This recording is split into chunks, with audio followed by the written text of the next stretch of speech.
Assalamualaikum warahmatullahi wabarakatuh. Hai.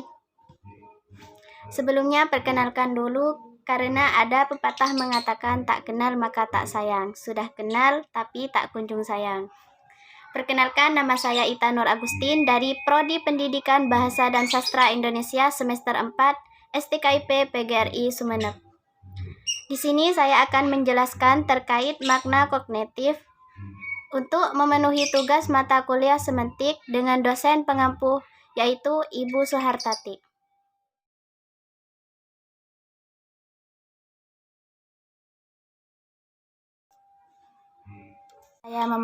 Saya akan memperkenalkan dahulu apa sih itu pengertian kognitif dan kognitif menurut para ahli, peran dan fungsi kognitif, terus teori belajar kognitif itu dalam pembelajaran itu seperti apa.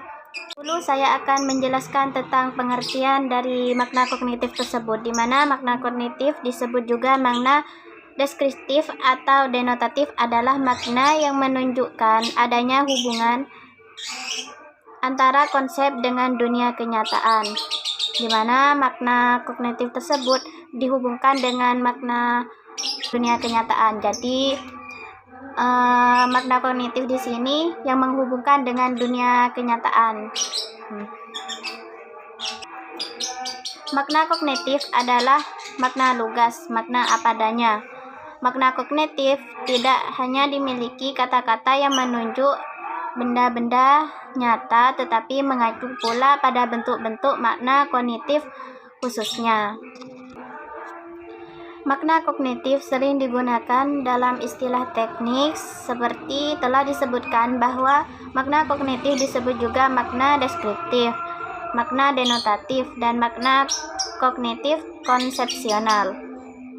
Makna ini tidak pernah dihubungkan dengan hal-hal lain secara asosiatif.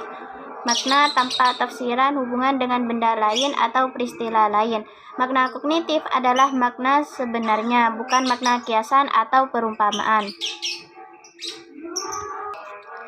Makna kognitif dan makna deskriptif atau makna referensial biasanya dibedakan atas hubungan antara kata benda yang diacu atau disebut ekstensi atau denotasi kata dihubungkan antara kata dan karakteristik tertentu yang disebut konotasi kata.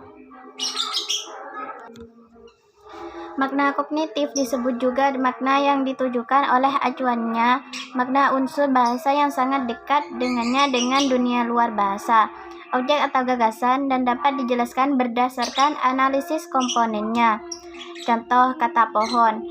Kata ini bermakna tumbuhan yang tinggi, memiliki akar, daun, dan kadang batangnya itu tidak bermakna. Kognitif dapat dibedakan dari makna konotatif dan emotif berdasarkan hubungan, yaitu hubungan antara kata dengan acuannya, atau yang disebut juga referen.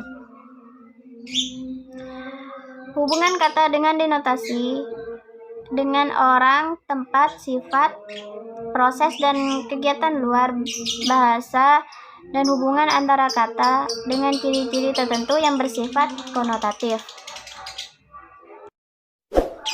Makna kognitif tidak hanya memiliki kata-kata yang menunjuk benda-benda nyata, tetapi juga mengacu atau ada bentuk-bentuk yang kognitifnya khusus, seperti itu, ke sini dan ke situ.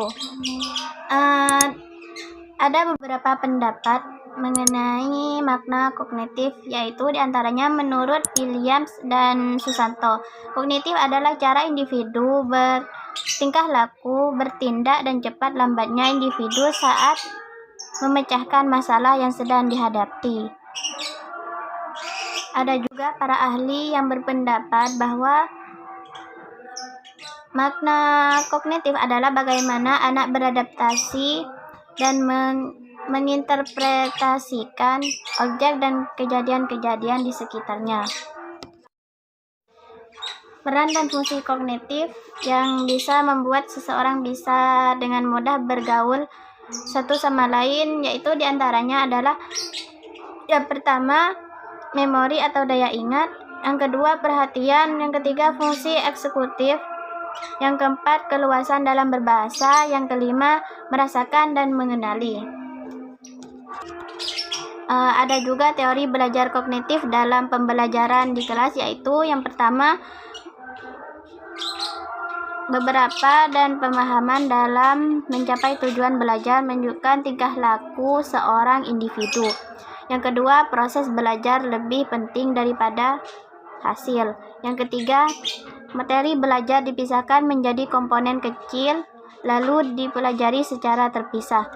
Yang keempat, pada kegiatan belajar dibutuhkan proses berpikir yang kompleks. Yang kelima, keaktifan peserta didik saat pembelajaran merupakan suatu keharusan. Menurut Benjamin Bloom, soal-soal di ranah kognitif memiliki 6 aspek, yaitu diantaranya pengetahuan, pemahaman, aplikasi, analisis, evaluasi, dan pencipta. Adapun intinya, ranah dan aspek kognitif mengarah pada substansi pokok dalam materi pembelajaran beserta soal-soal yang dikembangkan dari materi tersebut. Contohnya, Bapak itu seorang rentenir yang kejam. Yang kedua, pohon bermakna tumbuhan yang memiliki batang dan daun dengan bentuk yang tinggi, besar, dan kokoh, kadang-kadang bercabang, kadang-kadang tidak. Mungkin hanya itu yang dapat saya sampaikan. Mohon maaf jika terdapat kekurangan dari apa yang saya paparkan, karena yang sempurna hanya milik Tuhan. Allahul muwafiq ila aqwamit thoriq. Assalamualaikum warahmatullahi wabarakatuh. Jangan lupa like and subscribe. Dah.